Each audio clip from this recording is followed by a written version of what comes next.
யோசுவா சொன்னா அந்த தேசம் காதல் தேசம். என்ன தேசம்? சொன்னா இச்சிக்கப்படத்தக்க தேசம். மோசே சொன்னா அது கனவு தேசம். கைத்தட்டுங்க ஒரு ஆமென். அதுதான் கானான் தேசம். அதான் இன்னைக்கு டாபிக் சப்ஜெக்ட் டைட்டில் என்ன? காதல் தேசம். கமான் சே. கனவு தேசம், கானான் தேசம்.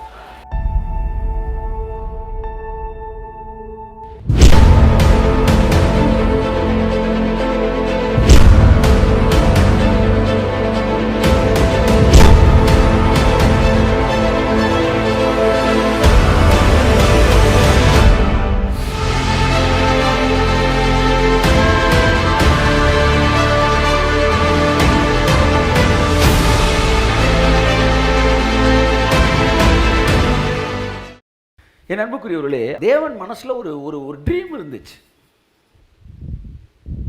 யோசுவா சொன்னா அந்த தேசம் காதல் தேசம். என்ன தேசம்? சொன்னா இச்சிக்கப்படத்தக்க தேசம். மோசே சொன்னா அது கனவு தேசம். கைத்தட்டுங்க ஒருத்தர் ஆமென். அதுதான் கானான் தேசம். அதான் இன்னைக்கு டாபிக் சப்ஜெக்ட் டைட்டில் என்ன? காதல் தேசம். கமான் சே. கனவு தேசம், கானான் தேசம். Let's come to today's word of God. 11ஆம் அதிகாரம், உபாகமம் 11ஆம் அதிகாரம் 10ஆம் வசனத்திலிருந்து 12ஆம் வசனம் வரை சத்தமாய் வாசிப்போம். நீ சுதந்தரிக்க போகிற தேசம். எல்லாம் சொல்லுங்க. போறதுக்கு முன்னாடி ஒரு ட்ரெய்லர் காட்டுறாரு கர்த்தர். நீ சுதந்தரிக்க போகிற தேசம் நீ விட்டு வந்த எகிப்து தேசத்தை போல் இராது. உன்னுடைய பழைய வாழ்க்கை அது மாதிரி இந்த வருஷத்துல நுழைய போற வாழ்க்கை இருக்காது. பக்கத்தில் சொல்லுங்க, பழசு மாதிரி இருக்காது. ஆமென். என்னுடைய புது வாழ்க்கை பழைய வாழ்க்கை போல அல்ல. புதிய ஆன்மீக அனுபவம் பழைய அனுபவங்களைப் போல. அந்த மைண்டுக்கு வாங்க. ஹலோ ஒரு நிமிஷம் எல்லாரும் என்ன பாருங்க. யாராவது புதுசாக ஒன்று நீங்கள் அனுபவிக்கணும்னு விரும்புனீங்கன்னா பழசை மறக்கணும். பழசை நீங்கள் மறந்தாதான் புதுசை அனுபவிக்க முடியும். புரியுதா நான் சொல்றது?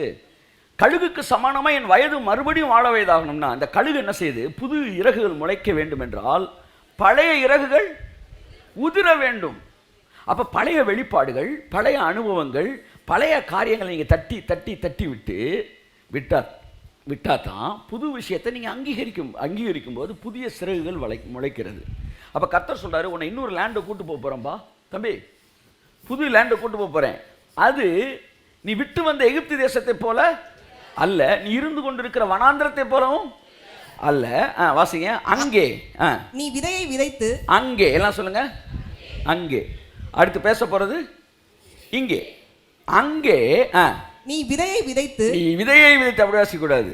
அங்கே நீ விதையை விதைத்து கீரை தோட்டத்திற்கு நீர் பாய்ச்சுகிறது போல உன் காலால் நீர் பாய்ச்சி வந்தாய். இது வரைக்கும் உன் காலு வேலை பார்த்துச்சு. உன் எஃபர்ட்ல ஆசீர்வதிக்கப்பட்ட உன் காலு, உன் முழங்காலு, உன் தியாகம், இவைகளினால் நீ ஆசீர்வதிக்கப்பட்ட. நீதான் நீர் பாய்ச்சின.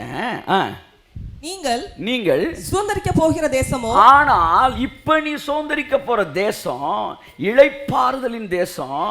அது கானான் தேசம். உபாகமல வாசிச்சோமா வாசிக்கலன்னு தெரியல எனக்கு. வாசிக்கல. இப்ப அடுத்து வாசிப்போம். நான் உங்களை அந்த தேசத்திற்கு கொண்டு போய் இளைப்பாற பண்ணுவேன். அங்கே எதிரியே இருக்க மாட்டான். ஏன்னா அங்கே எதிரிகள் அழிக்கப்பட்டிருக்கிறார்கள். அந்த இளைப்பாறுதலின் தேசம்தான் கானான் தேசம்.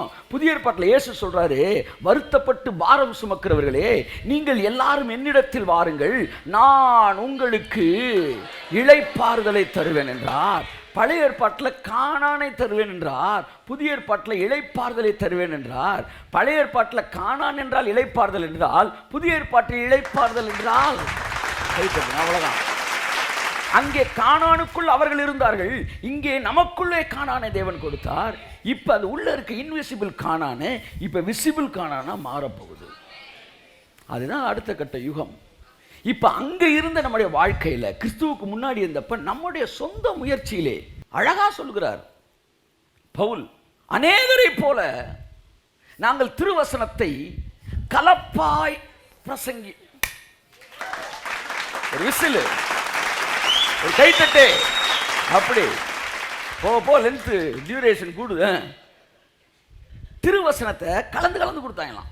கொஞ்சம் நீ, கொஞ்சம் அவர், கொஞ்சம் நீ. தேவன் எது நீன்றாரோ அது மட்டும்தான் நீ. எல்லாமே அவர் தான். நீன்னு ஒன்று சொன்னார்னா அந்த நீக்குள்ளே அவர் இருப்பார். என் அன்புக்குரியவர்களே, அதான். அப்போ நீ போக போகிற தேசத்தில் நீ நிறைய பேச வேண்டியது இருக்கு. சீக்கிரம் வாசிமா. மலைகளும் பள்ளத்தாக்குகளும் உள்ள தேசம். மலைகளும் பள்ளத்தாக்கு இருக்கிற தேசம். அது வானத்தின் மழை தண்ணீரை குடிக்கும் தேசம். நீ நீர் பாய்ச்ச வேணாம், வானத்துல இருந்து தானா அந்த ஆசீர்வாதம் வரும். அது உன் தேவனாகிய கர்த்தர் விசாரிக்கிற தேசம். ஆமென். வருஷத்தின் துவக்கம் முதல் வருஷத்தின் முடிவு மட்டும் எப்பொழுதும் உன் தேவனாகிய கர்த்தரின் கண்கள் அதன் மேல் வைக்கப்பட்டிருக்கும். அந்த தேசம் தேவனாகிய கர்த்தர் விசாரிக்கிற தேசம். உலகமே ஒரு லேண்ட் தான், ஆனா அந்த தேசம் அவரோட சொந்த தொகுதி. நான் சொல்ற புரியுதா? தமிழ்நாடு ஃபுல்லா ஜெயிச்சு வந்துட்டாங்க, ஆனா தலைவர் நின்ன தொகுதி கானான் தொகுதி. அதனால அந்த தொகுதியை அவரே டைரக்டா விசாரிப்பார். இதை வாசிக்கிறப்ப தேவனாய கர்த்தருடைய கண்கள் சொல்லுங்க, வருஷத்தின் துவக்கம் முதல், கை தட்டுங்க வருது அவருக்கு, வருஷத்தின் முடிவு வரை எல்லா நாட்களிலும் அவர் கண்கள் அது மேலே இருக்குமா. அந்த தேசம் கிறிஸ்துவுக்குள்ள எவன்லாம் கர்த்தரா இயேசுவை சொந்த இரட்சகரை ஏற்றுக்கொண்டானோ அத்தனை பேரும் கானான் தேசத்தின் ஆசீர்வாதத்திற்கு பாத்திரவான்களாக இருக்கிறபடினாலே தேவனாகிய கர்த்தருடைய கண்கள் உங்கள் எல்லோர் மீதும் வருஷத்தின் துவக்கம் முதல் முடிவு வரை உங்கள் மீது இருக்கிறது. கரங்களை தட்டி கர்த்தருக்கு நன்றி சொல்லுவோம். தேவனுடைய கண்கள் நம் மீது இருப்பதினாலே அதில் என்ன ஒரு பெரிய ஆசீர்வாதம் நீங்கள் நினச்சிங்கன்னா, நீதிமொழியில் 20:8 போய் பார்த்தீங்கன்னா, ஒரு ராஜா ஒரு ஆள் மேலே கண்ணு வச்சுட்டான்னா அவனுக்கு என்ன பாதுகாப்பு இருக்கு அப்படின்றது அதில் இருக்கு. வாசிங்க 20:8 சீக்கிரம். நியாயாசனத்தில் வீற்றிருக்கும் ராஜா, நியாயாசனத்தில் வீற்றிருக்கிற ராஜா தம் கண்களினால் சகல பொல்லாப்பையும் சிதற பண்ணுகிறான். ஆமென் ஆமென். தம்முடைய கண்களினாலே சிதற பண்ணுகிறார். ராஜா கண்ணை ஒருத்த மேல வச்சுட்டான்னா அவனை சுத்தி இருக்கிற பொல்லாப்பெல்லாம் என்ன ஆயிருமா, சிதறிக்கிட்டே இருக்கும். என் அன்பான தேவனுடைய பிள்ளைகளே, இந்த கானான் தேச வாழ்க்கையின் மிகப்பெரிய ஆசீர்வாதம் என்ன தெரியுமா? கிறிஸ்துவுக்குள்ளான வாழ்க்கை. வருஷத்தின் துவக்கத்திலிருந்து முடிவு வரைக்கும் அவர் கண்ணு உன் மேலே இருக்கும். அவர் கண்ணு உன் மேல இருக்கிறனால உனக்கு எதிரான சகல பொல்லாப்பையும் அவர் சிதற பண்ணி கொண்டு இருக்கிறார். கரங்களை தட்டி கர்த்தருக்கு நன்றி சொல்லு. நல்லா உற்சாகமாய் கரங்களை தட்டி ஆமென். என் மீது சொல்லுங்க, தேவனாகிய கர்த்தருடைய கண்கள் வருஷத்தின் துவக்கம் முதல் முடிவு வரைக்கும் இருக்கிறபடினால் எல்லா பொல்லாப்பையும் அந்த பார்வை சிதறடிக்கும்.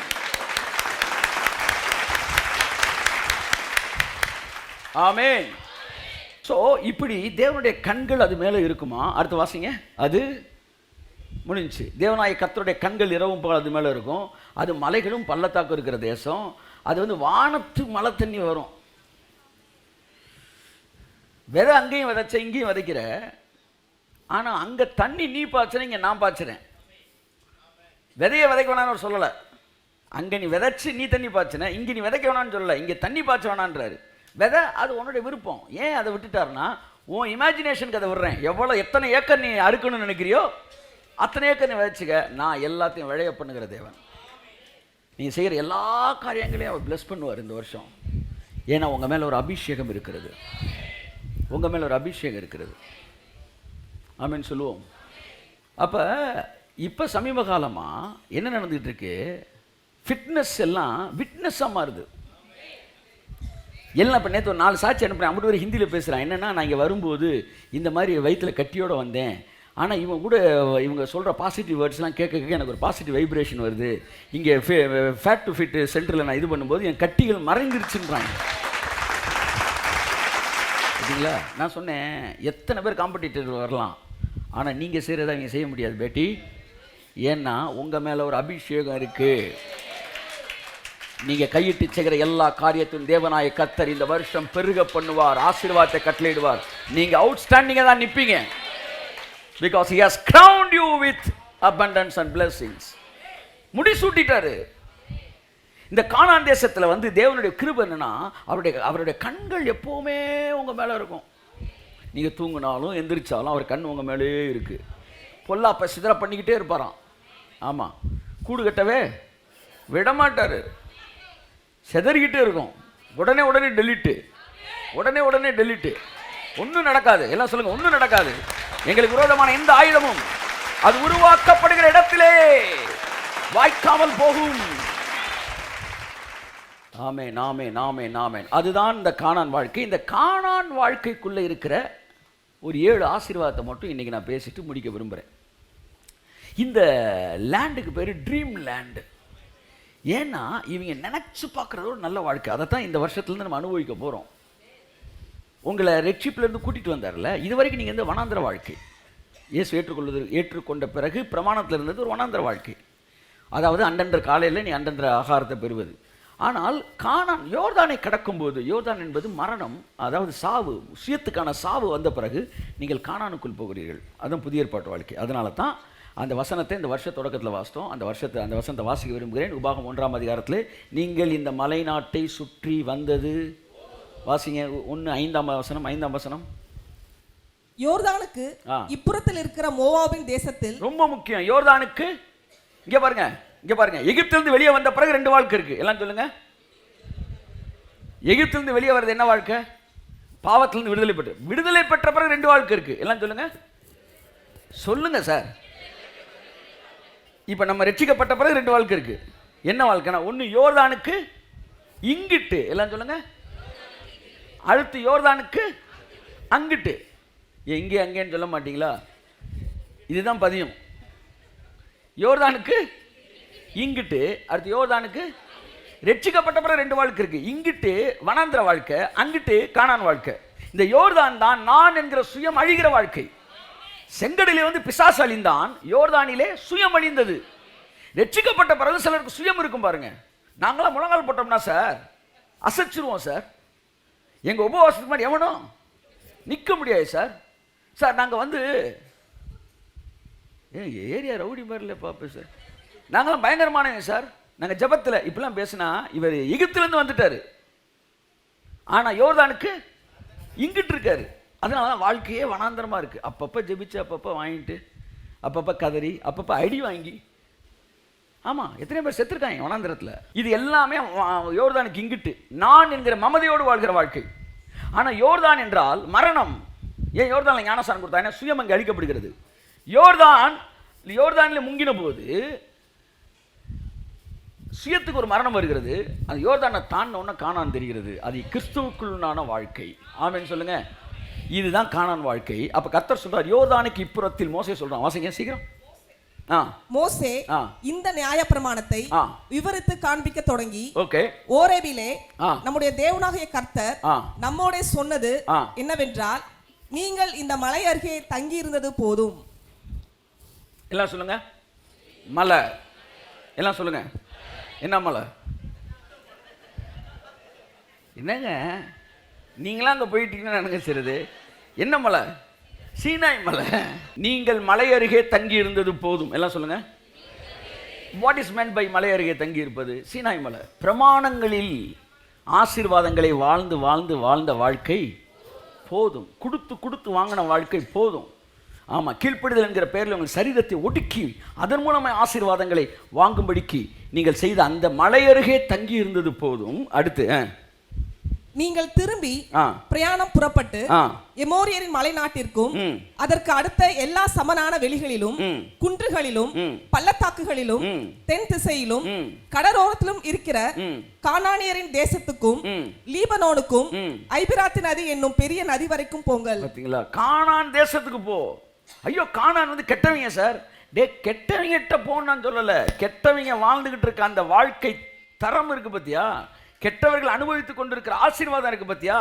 நல்லவர்கள் வாழ வேண்டிய, நல்லவர்கள் அனுபவிக்க வேண்டிய, நல்லவர்கள் உயர்த்தப்பட வேண்டிய இடத்துல கெட்டவர்கள் இருக்கிறார்கள் பார். அதை எல்லாத்தையும் தகர்த்தெறிந்து அந்த ஸ்தானத்தில் உன்னை கொண்டு போய் நான் உட்கார வைக்கும்படிக்கு அந்த தேசத்துக்கு நீ போ.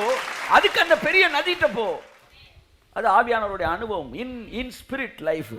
நீங்க அதுக்குள்ள வந்துட்டீங்கன்னா ஈஸியா அதை ஜெயிச்சிடலாம். நீங்க பேச ஆரம்பிப்பீங்க. எப்பவுமே கிருபையை நீங்க மாம்ச சிந்தையில பார்க்க முடியாது. நீங்கள் நதிக்கு வந்தால் தான் காணான பார்க்க முடியும். நீங்கள் ஆவியின் சித்துக்குள்ளே வந்தீங்கன்னா தான் ஐயா பேசிக்கிட்டு இருக்கிறதுலாம் உண்மைதான், ஐயா சொல்கிறது உண்மைதான் என்று உங்களுக்குள்ளே ஒரு சத்தம் இருக்கும். மாம்ச சிந்தையிலிருந்து எவரும் ஒரு வார்த்தையை சரியா தப்பான்னு ஜட்ஜு பண்ண முடியாது. இன்னும் குழம்பிடுவீங்க. சார் நீங்கள் வீக்னஸாக இருந்துக்கிட்டு ஒருத்தர் லிபர்ட்டி பேசுகிறது எப்படி கேட்க முடியும்? நீங்கள் பாவத்துக்கு அடிமையாக இருந்துட்டு ஒருத்தர் வந்து சுதந்திரத்தை பேசினா ஐயோ இன்னும் பாவத்துக்குள்ள கொண்டு போயிடும் என்கிற எண்ணம் தான் உங்களுக்கு வரும். ஆகவே தான் மாம்சத்திலிருந்து நீ இன் கிரைஸ்டை பற்றி புரிஞ்சுக்க முடியாது. இன் ஸ்பிரிட்டில் கையை தட்டுங்க. இன் ஸ்பிரிட்டில் இருந்து தான் இன் கிரைஸ்டை நீங்கள் புரிஞ்சுக்க முடியும்.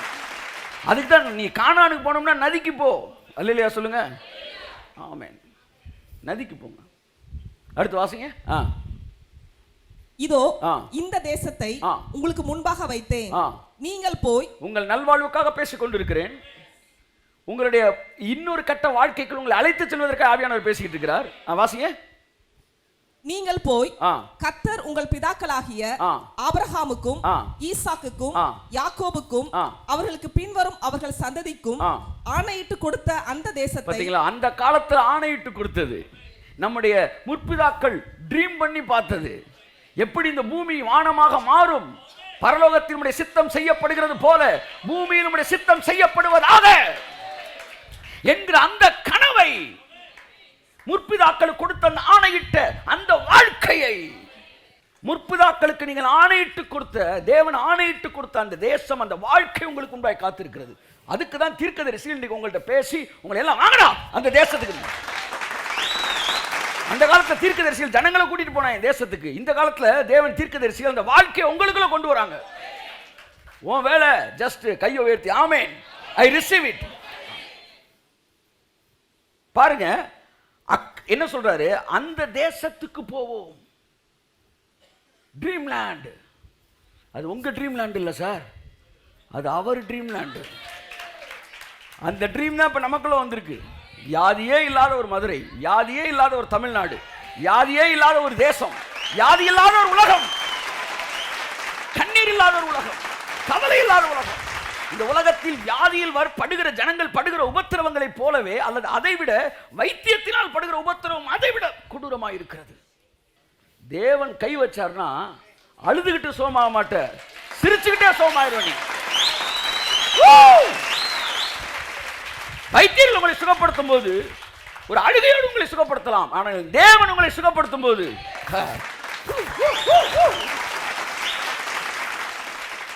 அப்படியே ஏதோ கூசுது சார். அதான நம்ம ட்ரீட்மெண்ட். அப்படியே ரிசீவ் பண்ணிக்க. In the name of Jesus உங்கள் சரீரங்களில் இருக்கிற பலவீனங்கள் இப்பொழுது மறைவதாக. Receive the healing in the name of Jesus. கரங்களை தட்டி அங்கீகரித்துக் கொள்வோம். You are receiving God's healing in the name of Jesus. Let everyone can receive. Let everyone receive. Amen. The dreamland. Come on, say dreamland. கை தட்டுங்க. dreamland. பின்னாடி இருக்க எல்லாரும் dreamland. Amen. கனவு தேசம், காதல் தேசம், அதுதான் கானான் தேசம். உங்கள் மனதிலே அது பதிவதாக. நீங்க மனசுக்குள்ள போக போக போக உங்க வாழ்க்கையில் அது பூ பூத்து காய் காத்து கனி கொடுப்பதை நீங்கள் பார்ப்பீர்கள். பரலோக ராஜ்யம் உங்களுக்குள் வந்திருக்கிறது. சார், நம்ம கிறிஸ்தவங்க எல்லாருக்கும் பரலோகத்துக்கு போகணும், பரலோகத்துக்கு போகணும், பரலோகத்துக்கு போகணும் ஆசை ஊற்றி வச்சாங்க. ஆனால் இயேசுவோட ஜெபம் அப்படி இல்லையே. இயேசு ஜெபிச்ச ஜெபத்திலே ரொம்ப முக்கியமான ஒரு மோஸ்ட் இம்பார்ட்டன்ட் பிரேயர் பாயிண்ட் இருக்காது. என்ன தெரியுமா? பரலோகத்தில் உம்முடைய சித்தம் செய்யப்படுவது போல. இருங்க இருங்க இருங்க முடிக்கல. நான் பரலோகத்துக்கு எங்க எல்லாரையும் கூட்டிட்டு போங்க அப்படின்னு அவ ஜெபம் பண்ணவே, நாங்க அங்க வர்றோம் ஆண்டவரே அப்படின்னு அவ ஜெபம் பண்ணவே இல்ல. அவர் சொன்னாரு, அங்க செய்யற மாதிரி பூமியிலேயும். come on say பூமியிலேயும். சொல்லுங்க சார், பூமியிலேயும். திரும்ப சொல்லுங்களேன். நான் சொல்லி கொடுத்த ஜெபமா? உங்க ரட்சகர் பண்ண ஜெபம். பரலோகத்தில் செய்யப்படுவது போல பூமியிலேயும் செய்யப்படுவ. ஆமென். அவருடைய கனவு இங்கேயும் அங்க நடக்கிற மாதிரி. நீங்க அவர் பிள்ளையா இருந்தா இந்த பூமியை பத்தி நீங்களும் ட்ரீம் பண்ணுவீங்க. சோ பரலோகத்தில் எப்படி இருக்குதோ அப்படி ஒரு வாழ்க்கையை பூமிக்கு கொண்டு வரணும்னு இயேசு ஜெபிச்சாரா இல்லையா? கமான் சே, ஜெபிச்சாரா இல்லையா? நான் ஒரு கேள்வி கேட்கிறேன். இந்த உலகத்துல எவன் ஜெபத்துக்கு வேணாலும் பதில் இல்லாம போகும். இயேசுநாதர் ஜெபத்துக்கு பதில் இல்லாம போகுமா? போகாது. எனக்கு நம்பிக்கை இருக்கு சார். நீங்க போகணும்னா அவசரப்பட்டு போங்க. நான் இருந்து அவர் ஜெபத்துக்கு பதிலை பார்த்துட்டு நான் வரேன். மெதுவா என் கூட இருக்கணும்னா நீங்க இருக்கலாம். இருக்க விரும்புகிறோம் ராமன் சொல்லுங்க. ஆமாம். மற்றவங்களாம் எந்திரிச்சு வீட்டுக்கு போயிருங்க. செய்யப்படுவதாக ஒரு ஜெபம் செஞ்சார் இயேசுன. ஜெபம் பண்ணார். அந்த ஜெபத்துக்கான பதிலத்தை இப்போ நம்ம அனுபவிச்சுட்டு இருக்கோம். ட்ரீம் லேண்டு, ஒரு நல்ல தேசம் இருக்கிறது, நல்ல வாழ்க்கை. கிறிஸ்துவுக்குள்ள வந்துட்டோம். இனிமே என்னெல்லாம் அதில் ஆப்ரேட் ஆகும்னு பார்க்குறது நம்ம வேலை. வாசி உபாகமம் 8ஆம் அதிகாரம் 7, 8. இந்த 6, 7 ஆசீர்வாதங்கள் இருக்குது. ஆமாம். இப்போ தான் உள்ளே என்ட்ரு ஆகுறீங்களா? ஆமாம். இந்த 7ஐயும் மெதுவாக வாசிக்க, கொஞ்சம் வேகமாக. உன் தேவனாகிய கர்த்தர் உன்னை நல்ல தேசத்திலே பிரவேசிக்க பண்ணுகிறார். உங்க வாழ்க்கை எப்படி வாழ்க்கை சார்? சொல்லுங்க. நல்ல வாழ்க்கை. சொல்லுங்க. தேவன் எனக்கு வைத்திருப்பது நல்ல வாழ்க்கை. நீங்க இப்படி நடந்துருமோன்னு பயப்படுறீங்களே, அப்படி நடக்காது. நீங்க இது நடந்துருமோ நினைக்கிறீங்களே, அது நடக்காது. இப்படி அசிங்கப்படுவோமோ, இப்படி கேவலப்படுவோமோ, இப்படி கடங்கார முன்னாடி நம்ம துக்கப்படுவோமோ, இப்படி வியாதி நமக்கு வந்துருமோன்னு நினைக்கிறீங்களே, அது எதுவும் நடக்காது. அது எதுவும் நடக்காது. ஏன்னா தேவன் உங்களை கொண்டு வந்திருக்கிற தேசம் ஒரு நல்ல வாழ்க்கை. அது நல்ல தேசம். அது பள்ளத்தாக்குகளிலும் மலைகளிலும் இருந்து புறப்படுகிற ஆறுகளும் ஊற்றுகளும் ஏரிகளும் உள்ள தேசம். ஆமா. அது ஒரு பெரிய ஒரு வியாக்கியானம். அது ஒரு பெரிய ஒரு இன்ட்ரெஸ்டிங். இது 3 வகையான பிளெஸிங்ஸ். ஒன்று ஆறு, இன்னொன்று ஊற்று, இன்னொன்று ஏரி. ஆமாம். பரவி பாய்ந்து எல்லோருக்கும் ஆசீர்வாதமாக இருப்பது ஒரு வகையான ஆசீர்வாதம். இருந்த இடத்துல ஏரி மாதிரி பரவி பாயிற ஓடுறது ஆறு. போகிற இடமெல்லாம் அப்படி ஆசீர்வாதத்தை கொடுக்குறது. இன்னொன்று ஏரி, இருந்த இடத்துல இருந்த ஏரியா மக்களுக்கு கொடுத்துக்கிட்டே இருக்கு. இன்னொன்று ஊற்று, உள்ளேருந்து வந்துக்கிட்டே இருக்கும். இங்கேருந்து நிறைய ஆறு உருவாகும், ஆறுகள் அனுப்புவது. இப்படி பலவிதமான ஆவிக்குரிய அபிஷேக நிலைமைகள் இருக்கிறது. இது எல்லாம் அந்த காணனுக்குள்ளே தான் இருக்குது. அல்லையா சொல்லுங்கள். நீங்கள் ஒரு ஏரியா இருக்கலாம், இல்லை ஒரு ஆறாக இருக்கலாம், இல்லை ஒரு ஊற்றாக இருக்கலாம். எத்தனை பேர் எல்லா நாடுகளும் பிரசங்கம் பண்ணுறாங்க, அவங்க ஆறு. ஆமாம். சிலர் இருந்த இடத்துலேருந்தே ஆறுகளை உருவாக்கிட்டு இருக்கிறாங்க. அவங்க ஊற்று ஓவரான என்ன ஆகுது? ஆறு ஆயிடுது. சிலர் ஒரு சப்ஜெக்ட் எடுத்து வருஷம் ஃபுல்லாக அப்படியே அந்த சப்ஜெக்ட்லேயே பேசிகிட்டு இருப்பாங்க. அந்த மக்கள் ஃபுல்லாக அப்படியே அமைதியாக அதை கேட்டு ஆசீர்வதிக்கப்படுவாங்க. ஏரி ஒன்று அனுபவம். இப்படி பலவிதமான அபிஷேகத்தின் நிலைமைகள் இருக்கிறது. அது பிரசங்கம் இல்லை. அது கீழே வாசிங்க. 8. அது கோதுமையும். இங்கே பாருங்க. நான் ஒரு தேசத்துக்கு ஒன்று கூட்டு போக போகிறேன். எல்லாம் சொல்லுங்கள். நான் ஒரு வாழ்க்கை உனக்கு தரப்போகிறேன். அங்கே என்ன தரப்போகிறேன்னா கோதுமை. எல்லாம் சொல்லுங்கள். இதை வாசிக்கிறப்ப எல்லாம் கவனிங்க. எத்தனை ஆசீர்வாதம் அவர் சொல்கிறாரு அந்த தேசத்தில் இருக்கணும். ஒன்று கோதுமையும் வார்கோதுமையும். நம்பர் 1. அடுத்து திராட்சை செடிகளும். நம்பர் 2 திராட்சை செடி. அத்தி மரங்களும். நம்பர் 3 அத்தி மரம். மாதுளம் செடிகளும். நம்பர் 4 மாதுளம் செடி. நம்பர் 5 அது ஒலிவ மரம். நம்பர் 6 எண்ணெய். நம்பர் 7 தேனும் உள்ள தேசம். 7 மேட்டர் சொல்றாரு. 7மே இந்த கானான் வாழ்க்கைக்குள்ள இருக்குது. கை தட்டுங்க. இந்த 7 மெட்டீரியல், 7 ஆசீர்வாதம் இல்லை. இந்த 7மே 7 பொருள் இல்லை, 7 விதமான ஆசீர்வாதம். சும்மா கோதுமையை தரேன், அரிசி தரேன் அப்படின்னா இது என்ன தேர்தலுக்கு விஜயகாந்த் கொடுத்த வாக்குறுதியா? வீட்டுக்கு நான் ரேஷன் கார்டு தரேன், கோதுமை தரேன்றதை போய் ஒரு வாக்குறுதியாக கொடுக்க முடியுமா? அப்போ கானான் தேசம் என்னமோ நினைச்சு சொன்னீங்க, நம்ம கோதுமை, திராட்சை பழம், மாதுளம் பழம்ன்றீங்க சார். இந்த இதில் கிடைக்குது மாதுளம் பழம். எங்கே பழமுதிரி சோலை போனால் எல்லா பழமும் கிடைக்க போகுது. இந்த மாதுளம் பழம் சாப்பிட்றதுக்கு நாங்கள் தம்பி இது மாதுளைன்னா மாதுளை இல்லை, மாதுளைக்கு முன்னாடி வேதுல இருக்கிறது. ஸோ காட் இந்த 7 blessings சொல்கிறாரு. let us see the one by one. 8 Wasima.